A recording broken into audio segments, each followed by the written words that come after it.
Let's go to let's go to Ortiz versus Forever Rickson Trading, Chaverson Wood Industry, and Adan po.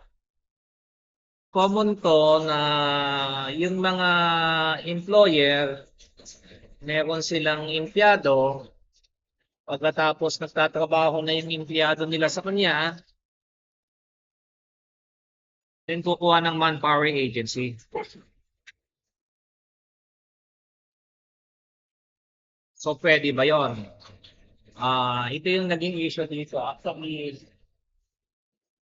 sobrang common to sa mga employer ngayon. Ang tanong lang dito is, pwede bang nagtatrabaho na yung tao mo sa'yo and then kukuha ka ng manpower agency, papasa mo dun sa manpower agency na yun.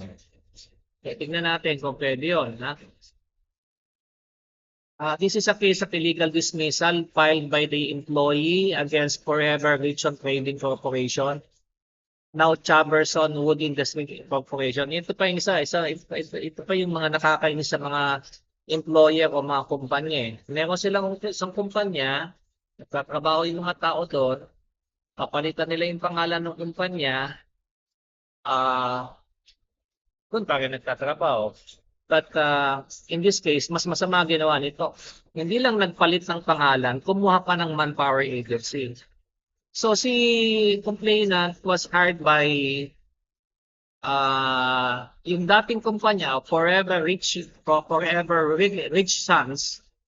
Kapal pa ng mukha, Forever Rich Sons. Ibig sabihin, dinaan na lang nila yung kumpanya sa tatay nila o sa magulang nila and sinasabi pa nila na forever rich sila. So the complainant was hired on 2011. And then later on, yun nga, nagpalit ng pangalan, ginawang Chairperson Wood Industry Corporation, and then kumuha ng manpower agency, yung Workful Manpower Services. Ngayon, yung Workful Manpower Services, pinapapirma tong si complainant ng 5-month employment contract. 5-month employment contract, mga blank papers and voucher. Apakawalang niya. Papipirmahin mo ng mga blank papers, papipirmahin mo ng mga blank na resibo. Para ano? Para later on, sasabihin mo, lalagyan mo na isi-superimpose mo doon na nag-resign. Para later on, isi-superimpose mo doon na nakatanggap na ng pera. Para later on, papipirmahin mo ng isi-superimpose mo doon sa mga blank papers na meron na siyang quit claim and release. Ito yung mga walang budhi, walang konsensyang mga manpower agency. So, yun nga, to support this claim, the complainant alleged that he was a regular employee of the respondent since he served them for 2 years. Oo, matagal na siya nagtatrabaho doon. Pagkatapos, pinapapirma lang siya ng panibagong kontrata. So, let's cut the chase. Ang depensa ni employer that they entered into a contract with Workful Manpower, a legitimate job contractor certified by the Department of Labor for the supply of workers who will perform various jobs in the production office. Sabi ng employer, oy, meron registered to under the DOLE. And may mga papel to. May registration sa DOLE dati, under DO18A, ngayon ang Department Order 174. May mga permit, may mga lisensya, may mga SEC registration kompleto. So, yun ang depensa nila. And sabi nila, since si employee, dating nagtatrabaho doon sa dating kumpanya, and in fact, dito pala one time, for one single time, siguro hindi pa na-advise si employee ng abogado niya. Pumirma siya ng employee service agreement ng employee's contract with the manpower agency. So yun ang ginagamit ngayon ng manpower agency. Sinasabi nila na, hindi, pumirma ka na dati. So kung pumirma ka na dati, hindi ka na employer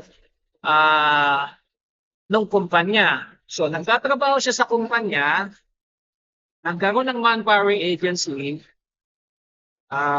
pumirma siya ng kontrata doon sa manpower agency. Nung nag-expire na yung 5-month contract niya, pinapapirma siya ulit. Hindi na siya pumirma, tinanggal siya, nag-file siya ng illegal dismissal case. So ano sabi dito ng Supreme Court ni Justice Lopez? So diniscuss dito ng Supreme Court kung ano yung when is there a legitimate contracting and when is there a legit labor only contracting. Na-discuss na natin to in my previous lecture, so balikan nyo na lang yon. To begin with, sabi na Supreme Court, workful manpower and the respondent entered into a manpower contract or service agreement only on January 22, 2013. However, the complainant already is working with the company since June of 2011. In fact, the Supreme Court pointed out that when he applied for a job, he directly applied with the employer and signed an employment contract with the former employer bago siya lumipat dahil pinapirma nga siya ng panibagong kontrata dito sa manpower agency. So, to cut the chase, to summarize, talo talaga si employer dahil nga may mga discussions na, of course, when he first signed a contract with the employer and tinuloy at nagpe-perform siya ng trabaho niya diyan, doing an activity which is regular and doing an activity which is necessary and desirable to the usual business of the employer. When he signed a contract with that employer, he's actually a regular employee na. And he cannot be removed as a regular employee without just cause due process or without authorized cause. Dapat na pinapirma siya ng kontrata doon sa manpower agency is actually invalid. Invalid na yun, bawal na yun.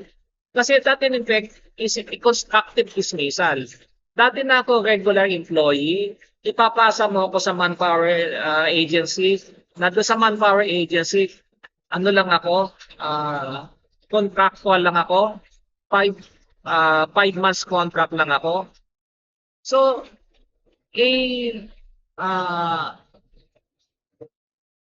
diminution of my status from regular employee to a contractual employee of 5 months, and from the employer to a manpower agency, that is a diminution of my status.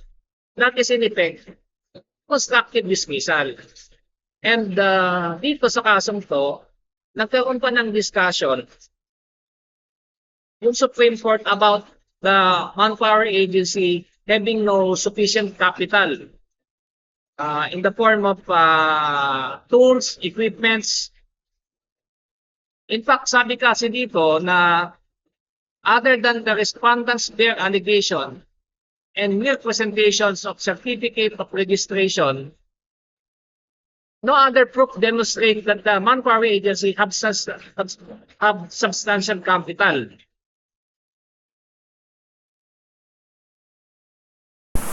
So, wala silang sariling opisina, wala silang sariling mga machines, wala silang sariling mga equipments.